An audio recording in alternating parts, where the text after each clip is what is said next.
హైదరాబాద్ లో విదేశీ యువతిపై రేప్ ఘటన కలకలం రేపుతోంది. పహడీ షరీఫ్ పిఎస్ పరిధిలో విదేశీ యువతిపై అత్యాచారం జరిగినట్లు చెప్తున్నారు పోలీసులు. క్యాబ్ డ్రైవరే ఈ అఘాత్యానికి పాల్పడినట్లు గుర్తించారు. సెలవుల కోసం ఇండియాకు వచ్చిన విదేశీ యువకుడు షాపింగ్ కు వెళ్లేందుకు క్యాబ్ బుక్ చేసుకున్నారు. ఫారెన్ నుంచి వచ్చి మీర్పేట్ పిఎస్ పరిధిలో ఫ్రెండ్స్ ఇంట్లో స్టే చేస్తున్నారు. షాపింగ్ కోసం బయటకు వచ్చారు. అందరూ కలిసి దాదాపు గంటన్నర పాటు క్యాబ్ లో తిరిగారు.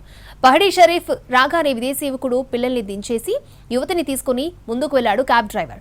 కొంత దూరం వెళ్లి అత్యాచారం చేసినట్లు చెప్తున్నారు పోలీసులు. అనంతరం యువతిని వదిలేసి పారిపోయాడు క్యాబ్ డ్రైవర్. క్యాబ్ డ్రైవర్ కోసం గాలిస్తున్నారు పోలీసులు. ఘటనాస్థలం వద్ద సీసీ కెమెరాలను పరిశీలిస్తున్నారు. రైట్, హైదరాబాద్ లో విదేశీ యువతిపై రేప్ ఘటనకు సంబంధించి మరిన్ని అప్డేట్స్ మా ప్రతినిధి రమేష్ వైట్ల అందిస్తారు. హైదరాబాద్ శివార్ ప్రాంతంలో విదేశీ యువతిపైన అత్యాచారం జరిగింది. ఒక క్యాబ్ డ్రైవర్ ఈ ఘాతకానికి పాల్పడ్డట్టుగా అధికారులు చెప్తున్నారు. అయితే క్యాబ్ డ్రైవర్ను పట్టుకునేందుకు పోలీసుల ప్రయత్నం కొనసాగుతుంది. కొన్నాళ్ల క్రితం విదేశీ యువతి వెకేషన్ కోసం తన ఫ్రెండ్తో కలిసి హైదరాబాద్ రావడం జరిగింది. హైదరాబాద్లో ఆమె నివాసం ఉంటున్నారు.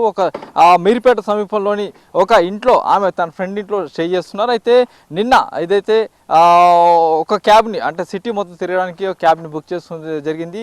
ఆ క్యాబ్లో విదేశీ యువకులతో పాటు కొంతమంది పిల్లలు కలిసి ఆ క్యాబ్లో దాదాపు గంటన్నర పాటు తిరగడం జరిగింది. అయితే గంటన్నర పాటు మొత్తంగా తిరిగిన తర్వాత ఆ యువకుడు కొంతమంది పిల్లలు వాళ్ళందరూ కూడా దాదాపు గంటన్నర పాటు తిరిగి కూల్ డ్రింక్స్ తాగారు, తిరిగారు.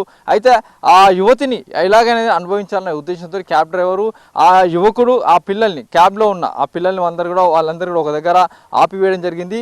ఆపివేసిన తర్వాత ఆ యువతిని తీసుకొని నేరుగా ఇప్పుడు మనం చూస్తున్న ఈ ప్రాంతానికి ఆ క్యాబ్ డ్రైవర్ ఆ యువతిని ఇక్కడ తీసుకురావడం జరిగింది. తీసుకువచ్చిన తర్వాత ఆమె పైన అత్యాచారం చేశాడు. ఆ తర్వాత ఆ యువతిని తీసుకువెళ్ళి మళ్ళీ నేరుగా ఏదైతే అక్కడే ఆ పిల్లలు ఆ యువకుడు ఉన్న దగ్గర వదిలిపెట్టి వెళ్ళిపోవడం జరిగింది. అయితే ఆ తర్వాత యువతి ఇచ్చిన ఫిర్యాదు మేరకు పోలీసులు కేసు నమోదు చేశారు.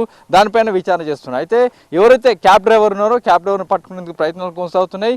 అయితే ఏ లొకేషన్లో జరిగిందో అత్యాచారం దానికి సంబంధించిన ఆ ప్రాంతంలో పోలీసులు విచారణ జరిపారు. బాయ్ वो तो पुलिस वाला आके क्या पूछे क्या करे? पुलिस वाला मेरे झोपड़े के पास आया था, मेरे से पूछा काम चल रहा है क्या, मैं बोला नहीं चल रहा है काम। उसके बाद वो लोग चले गए और कुछ भी नहीं पूछा।